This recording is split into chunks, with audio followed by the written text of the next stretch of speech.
Hello there, my YouTube family. It's Jonathan at the Piano Lesson, and a special shout out, as the kids say, to Mike and Francesco, and hope you guys are doing well. I think we got over the winter hump, and days are getting a little longer, so feeling good about that. Today I want to talk about how Bach taught his students and the foundations of counterpoint. What is counterpoint? Counterpoint refers to managing two or more melodies at the same time. And as is so common in jazz, people always talk about chords and cool chords. But, in a sense, there's really no such thing as chords. There's only melodies. And a chord or harmony really is a result of two or more melodies, typically three melodies, let's say, played at the same time. Usually as a pianist, though, you have to manage more than three melodies. You have to manage four or five or even six. And sometimes learning things on the piano can be a little overwhelming. But the way to break it down and the way to make it manageable is by approaching it in terms of melodic lines. And I'll show you what that means. I'm going to kind of demonstrate that today using shell voicings. And the reason I'm using shell voicings is because A, I think they're extremely versatile. B, they only use in the left hand just two notes, okay? And altogether it's like two notes in the right hand, and you can kind of break it down. And I'm going to kind of show you what that's like in a song that everyone knows or should know, called Autumn Leaves. But from my limited scholarship, it's my understanding that Bach was very strict about with his students in terms of requiring them to know counterpoint. And certainly every pianist, musician, even musicians that don't play the piano, even other instruments, we play the Bach inventions, the two-part inventions and the three-part inventions. So let's get down to brass tacks, as they say. Okay, here we go. So I'm also going to talk about breaking down a melody too, but this pattern. All right, that's this.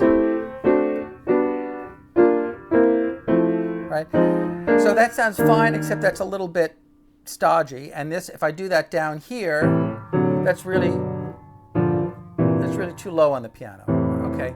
So we need to adapt it. We take the two middle notes, we bring them up here, and that's what I mean by a shell voicing. Root, seventh, third, fifth. Okay? So something like root, seventh, third, root, seventh, third, fifth, that's A minor 7, root, third, seventh, ninth, this becomes the ninth now, root, seventh, third, fifth, all right? A minor 7, D7 with an added ninth, G major 7. What's the best way to learn those? Well, start by looking at this as four melodic lines. So what's the first melodic line? Well, it's the bass. Up a fourth, down a fifth, up a fourth, down a fifth, up a fourth, down a fifth, up a fourth, down a fifth. That's the pattern that you really want to learn, okay? That's really critical. Now, of course, you could go down a fifth and up a fourth. That's possible too, but, we'll just stick with this, okay? That's the first thing you need to understand about this. Now, what's going on in the thumb? Well, it's this.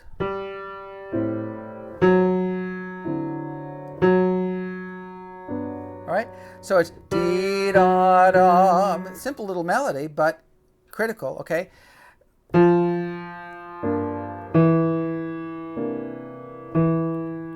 That's the melody.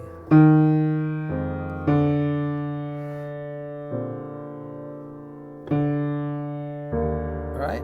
Get the idea? I'm going to move up here so you can hear it a little bit better.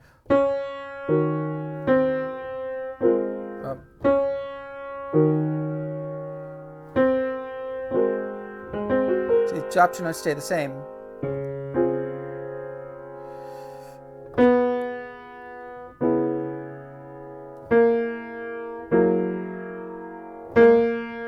All right, now that's a way you can practice bringing one voice out, making one voice louder,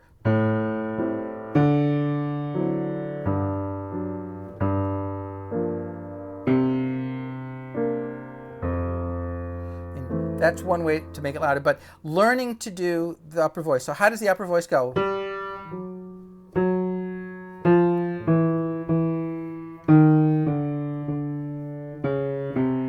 It's really this. It's this. It's a chromatic line, but you have a pattern. Some notes are repeating.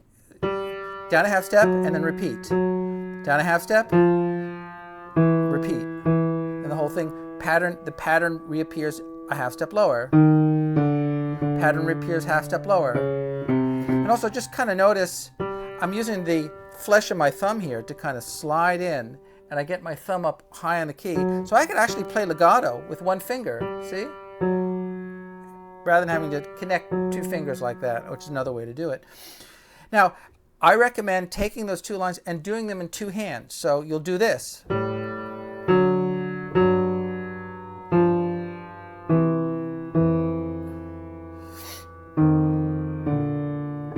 And I guarantee it, you will, if you do that, you will learn it, but you also feel like as if it's a completely different exercise. So that is natural. That's just normal. You know, doing them in one hand, practicing them in one hand is one thing, and practicing them in two hands is another thing, right? But you really need to sneak up on this stuff. You know, you can't just pound it into your head, but with brute force. It has to be done in a clever way. So here's the 7th, right? Here's the 10th, and here's the 7th, right? So that's A minor 7, D7, G major 7. That's just the left hand, right? It's just our left hand, and then you continue G minor 7. G minor 7 would be G and F, right? F natural, okay? C and E, and F and E. G minor 7, C7, F major 7, right? So A and G, D and F sharp, G and F sharp, G and F, C and E, F and E. Okay. So there's kind of like, we're just sort of like sketching this out. Okay, I'm not making a big deal about, stems and all that stuff. I'm just writing note heads, right? But that's the idea. Now, right hand. Okay, let's.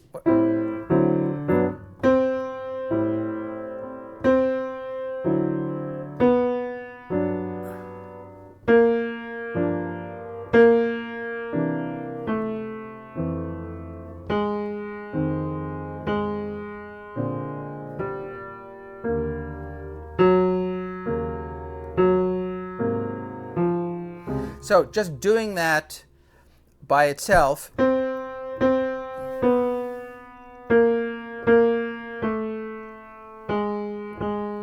that's a melodic line. You should be able to sing that. La, da, da, da, da, da, dee, da, da, and put it together with both hands.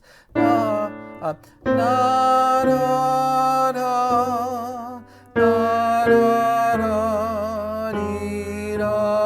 See what I mean when I say that chords are melodies, two or more melodies put together. Now, do you guys remember what the one we had before was? Do you remember that one? What did I do here? I don't remember. There we go. Half steps.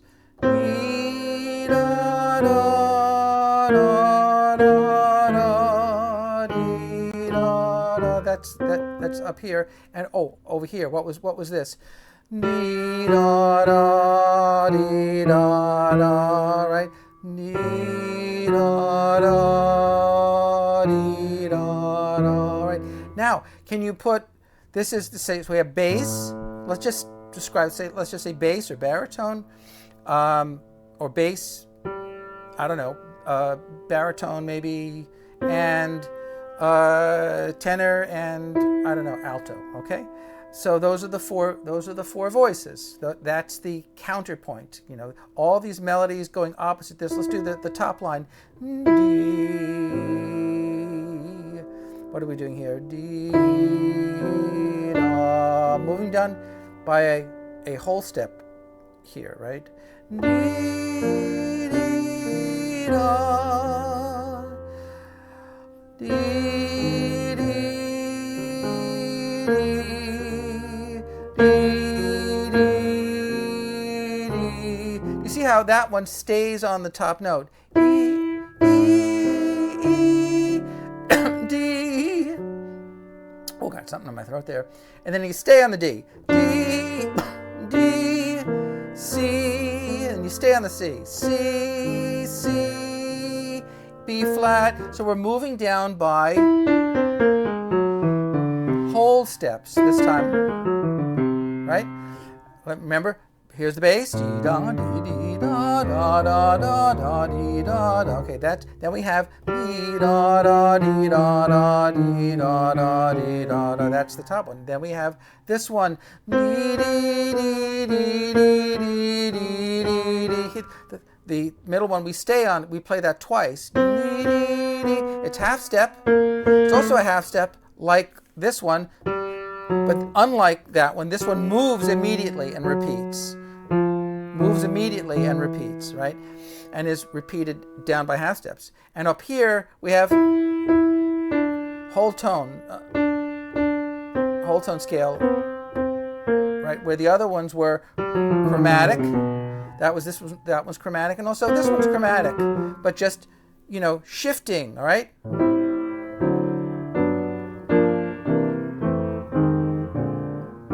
Right?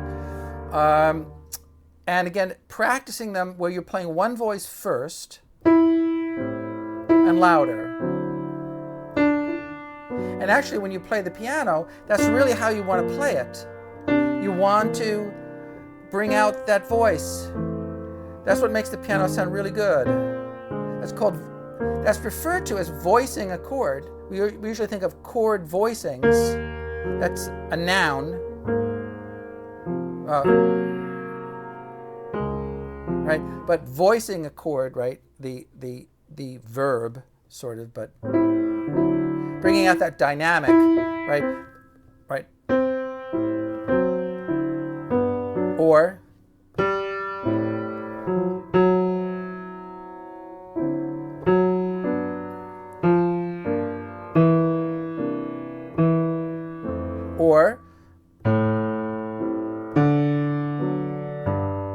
and each time I do that, it sounds like a completely different chord pattern. It sounds like a completely different song, but it's not.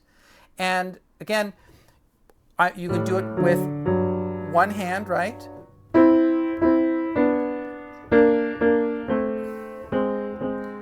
Or you can do it with two hands.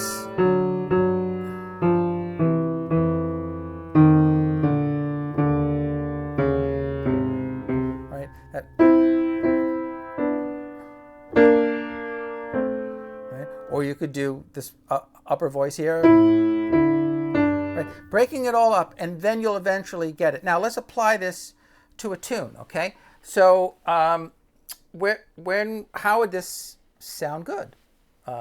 What instance would it sound good? So you have this tune.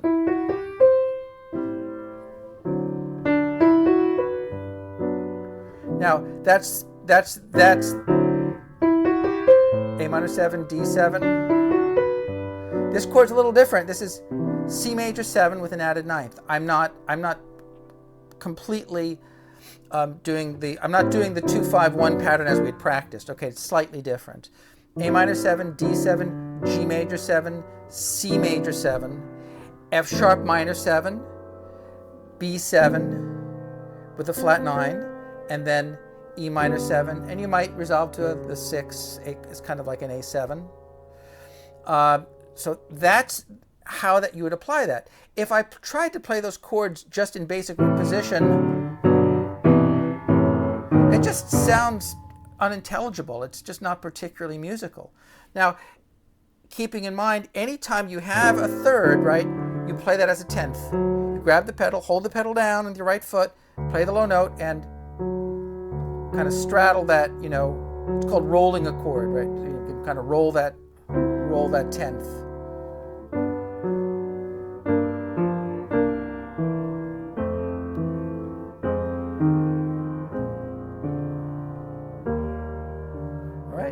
That, I mean, and also displacing the notes, right? Much different than just doing this, right? That's a little too intense for my taste, all right? That just, I can't hear into that. But if I play the melody first and, you know, space the notes out and even play them at different dynamics, you know, forte, mezzo forte, piano. So you have a balance of dynamics, right? Let me just talk about that for a second, because these are some of the things that we might call keys to the kingdom, okay? Keys to the kingdom. The kingdom, that deserves an exclamation point. So what are the keys to the kingdom? Well, you have this horizontal relationship, and then you have the vertical relationship. So the horizontal relationship is the melodic line, the dynamics. All right, it's the shape, S-H-A-P-E. It's the shape of the melodic line. Okay, so getting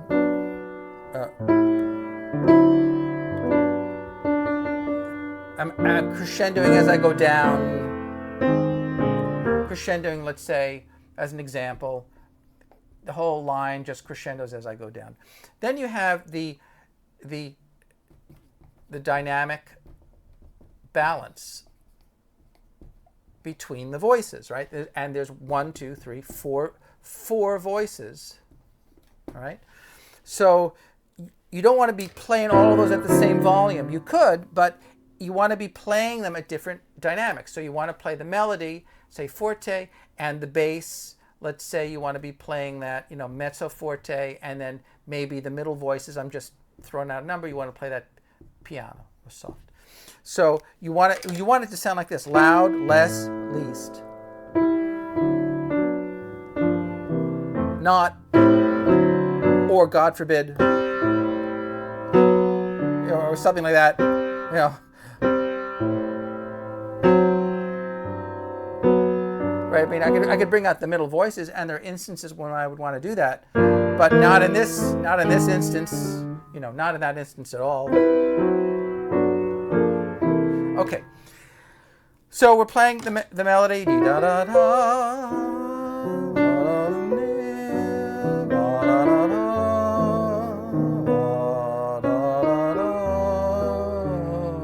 And I might want to bring out that middle voice because it sounds nice.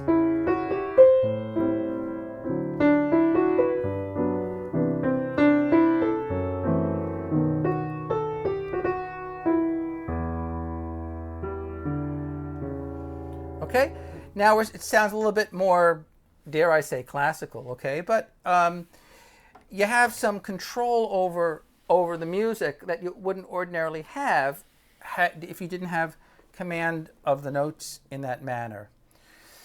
Okay, couple points of order here. We should talk about. We should talk a little bit about the construction, learning melodies. Okay, so. Again, you got to sneak up on this stuff. You don't want to just learn it by brute force, all right? So what is the melody?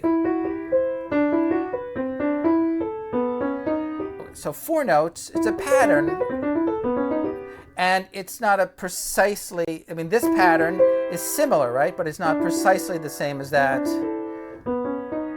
right? But in general, it does this.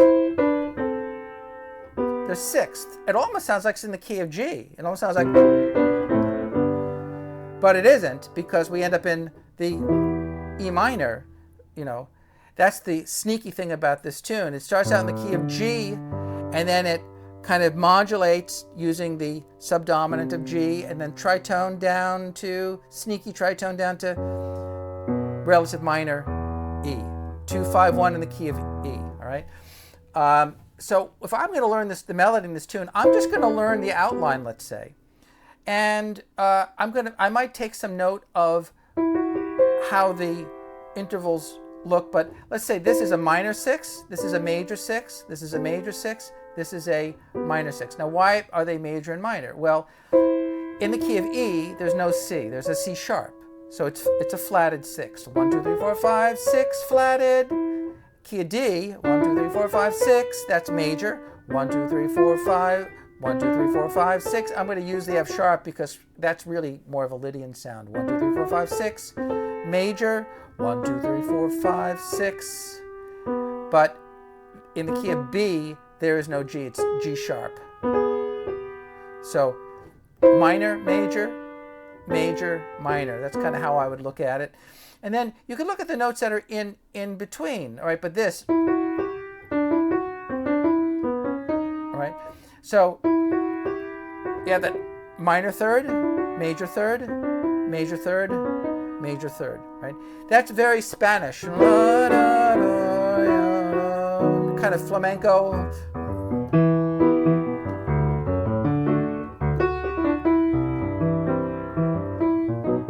Right? That's sort of like a little flamenco type thing. By the way, you know, we're talking about music that was written originally by Tchaikovsky, okay? So that's really the pattern. And who knows where he got it? Probably from a blind date. Ah, ha, ha, ha. Okay, here we go. Now, the notes in between.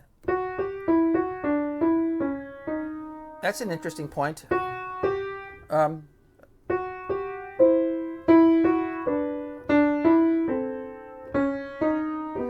In a sense, I'm almost creating a variation on a theme, you know.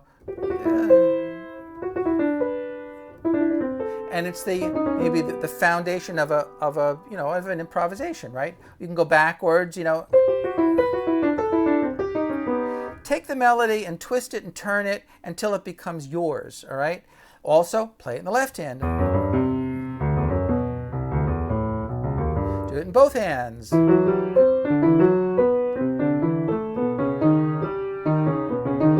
Arpeggiate it.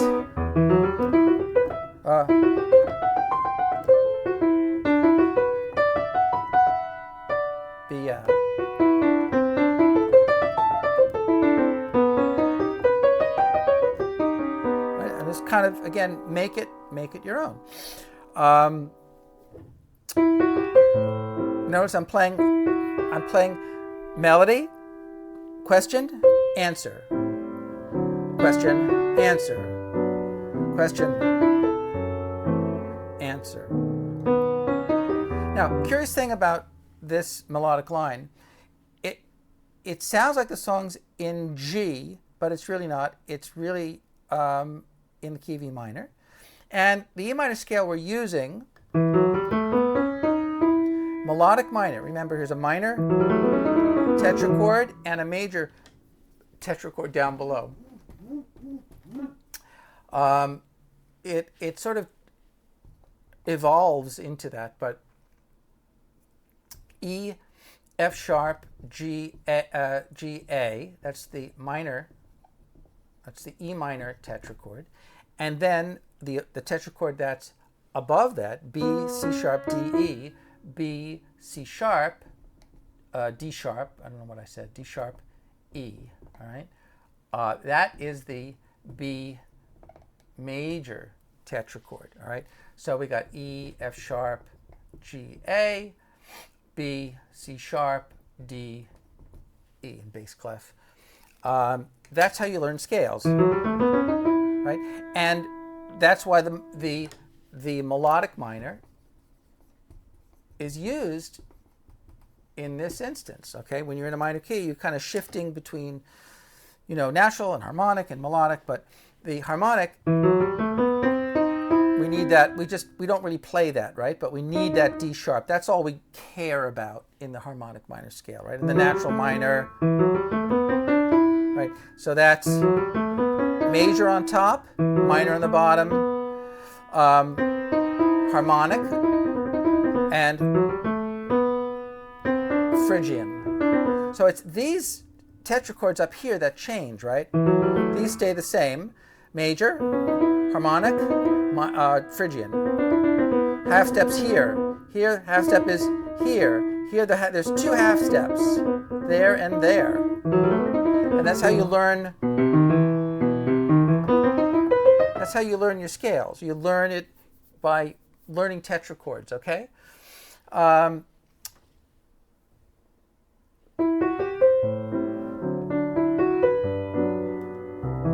Nice tenth.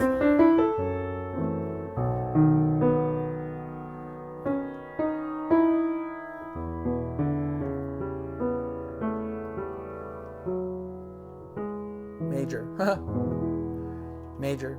And an E major. That sounds like fun. That's, if I remember correctly, it's called a deceptive cadence. Well, it's a plagal cadence, actually. I think what it's called, a plagal cadence. When you start in a minor key and you end in a major. Doesn't